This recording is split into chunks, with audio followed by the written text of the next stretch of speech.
Devontae Tank Davis. Let Shakur Stevenson.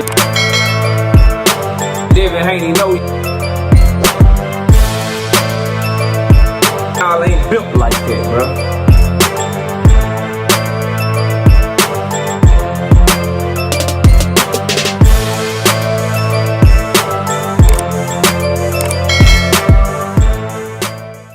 Reports are circling that Vergil Ortiz is about to fight Erickson Lubin after Keith Thurman pulled away from negotiations, while Jaron Ennis is fighting Hughes Limo. Let's talk about it, man. Smash the like, sub to the channel, share the video. We live Monday, Wednesday, and Thursday night at 7:30. We also live Sunday mornings with the singing OG KQKC Boxing Network. Sunday mornings, 9 a.m. Central Standard Time. Join the channel as a member. Drop super chats when you come by the live streams that we do. And hit me up if you want to debate. knockoutboxing86@yahoo.com is the email address. Now, Vergil Ortiz's selection of opponent makes me revisit the Jaron Ennis Vergil Ortiz situation.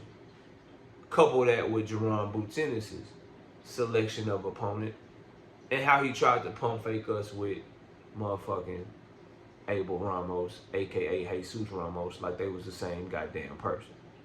We're gonna talk about all that in this video. So the reason that I'm saying this is because I was led to believe, and a lot of people told me that Vergil Ortiz wasn't gonna take somebody like Jaron Ennis coming off of a hand surgery.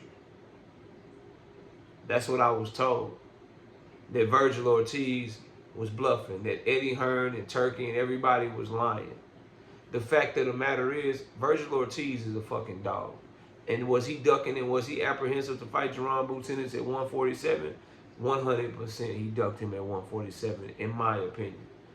But right now at 154, Vergil been pulling Boots card, bro. And I fuck with Boots heavy. And I'm a Vergil fan as well. It's Dallas, Texas all day. It's Texas all day. But that man from Dallas, Texas, Grand Prairie, right up the road. I'm talking 5 minutes from where I grew up. So I rock with Vergil, bro. And he ducked Jaron Ennis. I rock with Vergil, but I'm telling you right now, when it's all said and done, I still pick Boots to beat Vergil, right? But that don't excuse the moves, and that don't mean that we don't talk about the moves just because I got Ennis beating Vergil Ortiz. Now, what I know is this. They definitely had negotiations to fight in October or November, specifically November on this card with Anthony Yarde and David Benavidez. I know that. You know that. I know that. Everybody knows that. That's according to Turkey Al-Sheikh. That's according to Eddie Hearn himself. Right? And they broke off for whatever reason. Now, Jaron Ennis' team has you believing that it's because they were negotiating a fight for Vergil Ortiz later in the year. They wanted that fight in America, and that's the fight that they wanted to make. Vergil Ortiz Sr. says that's not true. We never got an offer to fight Boots for next year. As a matter of fact, we had 2 times and we was ready to fight him. Now he's talking about a 3rd time. We don't move on his time. Translation, we tired of him moving the goalposts on us. We were supposed to fight in February. He didn't want to fight in February. He didn't want to move up to 154. He wanted to stay at 147. We supposed to fight in November. We ready to go for November. He wants to get a tune-up first, according to Turkey Al-Sheikh. And then Eddie Hearn goes and gets Jaron Ennis a tune-up. Now, Ennis fans like, well, we going to see who Vergil fight. We going to see what Vergil is doing then. Vergil's fighting Erickson Lubin, bro. Vergil was in negotiations with Keith Thurman, bro. You want me to believe that he's willing to fight Keith Thurman, Erickson Lubin, and then Madrimov before that, and Bahachek before that, but he wasn't willing to fight Jaron Ennis? Bahachek was a replacement because Jaron Ennis didn't want to fight the first time. Because he wanted to unify at 147, he ended up getting a standing on his fight. Cool, no problem.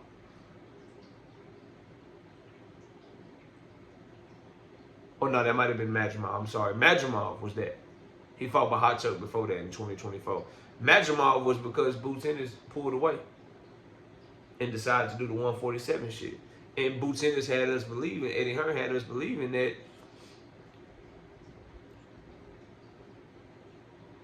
Jaron Boots Ennis just wanted to unify, and Jaron Boots Ennis had us believing that he didn't even know nothing about the Vergil Ortiz fight back in February. And if you don't hear it, it don't. If you don't hear it, and it don't come from him, then don't believe it. But now he turns around a few months later, and he's caught pump faking on camera. Yeah, we sent the offer to Ramos, letting everybody know, letting everybody think it was Jesus, when in reality it was really Abel Ramos. I gotta look at Boots funny, bro. I have to. I wouldn't be me if I didn't. So when I'm watching him and I'm looking at him and I'm seeing what the fuck is going on, I'm like, nah, bro, that shit don't make no sense, fam. That shit don't make no sense, fam. Vergil Ortiz is stepping on Jaron Boots Ennis outside the ring with his moves compared to Jaron Boots Ennis stepping on Vergil Ortiz outside the ring with his moves. Every time that Jaron Boots Ennis and Vergil Ortiz have been involved in some sort of negotiations in 2025, the people that are putting up the money have blamed Jaron Boots Ennis and not Vergil Ortiz, bro. Jaron Boots Ennis' own promoter has confirmed what Turkey said both times, bro. That's the kicker. And then if you want to say, well, Eddie Hearn is lying, I keep asking, why would Eddie Hearn lie against Jaron Boots Ennis when Jaron Boots Ennis is the one that signed to him? And now we're sitting here and we fast forward through everything, and everything that I've said has come to fruition, and it's looking like more and more like Jaron Boots Ennis just moving funny out here, bro. Him and Vergil have an opportunity to fight. He pulls away from the table, and we get offers, according to Eddie Hearn, for a Conwell fight, a Rashidi Ellis fight, a Josh Kelly fight, or a Hughes Limo fight. Charles Conwell never confirmed nothing, to my knowledge, for this time. He did back in February. Josh Kelly said Eddie Hearn tried to lowball him, and they made way more money fighting a 10-round fight. Eddie Hearn tried to lowball him. Rashidi Ellis wouldn't take the initial offer, tried to come back with more money, but then took the offer a day later, and they said it was too late, but the fight's not till October. And then you end up on Hughes Limo. That's Jaron Boots Ennis' moves. Vergil Ortiz falls out with Jaron Boots Ennis. The fight don't happen this year. He goes into negotiations with Keith Thurman. Keith Thurman pulls away because Keith Thurman gets the Sebastian Fundora fight for a world title.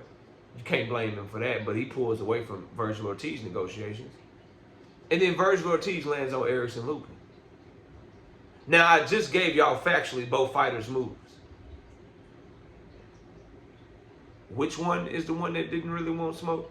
Which one is the one that really wasn't ready to fight yet? Which one, bro? Based on all the factual information I gave you, and then not to mention going back to Boots' moves, those 4 offers that Eddie Hearn said he made, Jaron Boots Ennis went on camera and said they made 2 other offers that weren't those 4 offers, bro. It's nothing but a bunch of confusion and convolution and smoke and mirrors when it comes to Boots, bro. And I'm not understanding why. Are my eyes tripping or something? Is he not as talented as I think he is? Does he not believe in himself the way that I think he believes in himself? Somebody explain this shit to me, bro. Vergil Ortiz taking Erickson Lubin makes Jaron Boots Ennis look like a duck because it makes it look like he was the one full of shit for the fight this year, bro. Because there's all this confusion. Turkey's confirming he wanted to make Vergil and Jaron Boots Ennis. Eddie Hearn's confirmed that fight was supposed to be made this year, and there was negotiations, but then Eddie said they wanted to make it for next year. But he confirmed that they had negotiations for a fight this year, and then everything falls through, and we get Jaron Boots Ennis versus Hughes Limo and Vergil Ortiz versus Erickson Lubin. Which one really ready to fight top level 154 pounders right now? Straight up, Jaron Boots Ennis last 3 fights: Karen Chugadazian, Imonta Stanionis, and now Hughes Limo. Vergil Ortiz, Serhai Bahachuk, Israel Madrimov, and now he about to fight fucking Erickson Lubin.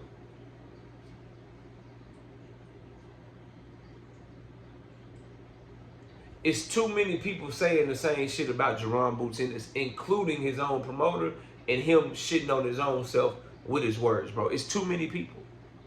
Y'all have to come and give me something to work with, bro, because I'm a Boots fan too, but I'm not gonna bite my tongue and not tell the truth. Y'all should know that about me by now, bro. Straight up. Man looking like a duck, bro. Vergil Ortiz making that boy look bad. Straight up, making him look really, really bad right now. But anyway, y'all let me know what y'all think. Smash the like button, subscribe to the channel, share the video. We live Monday, Wednesday, and Thursday night at 7:30. I'm also live Sunday mornings with the Singing OG KQKC Boxing Network. I see y'all soon. Peace. Javante Tank Davis. Let Shakur Stevenson. Devin Haney know y'all ain't built like that, bro.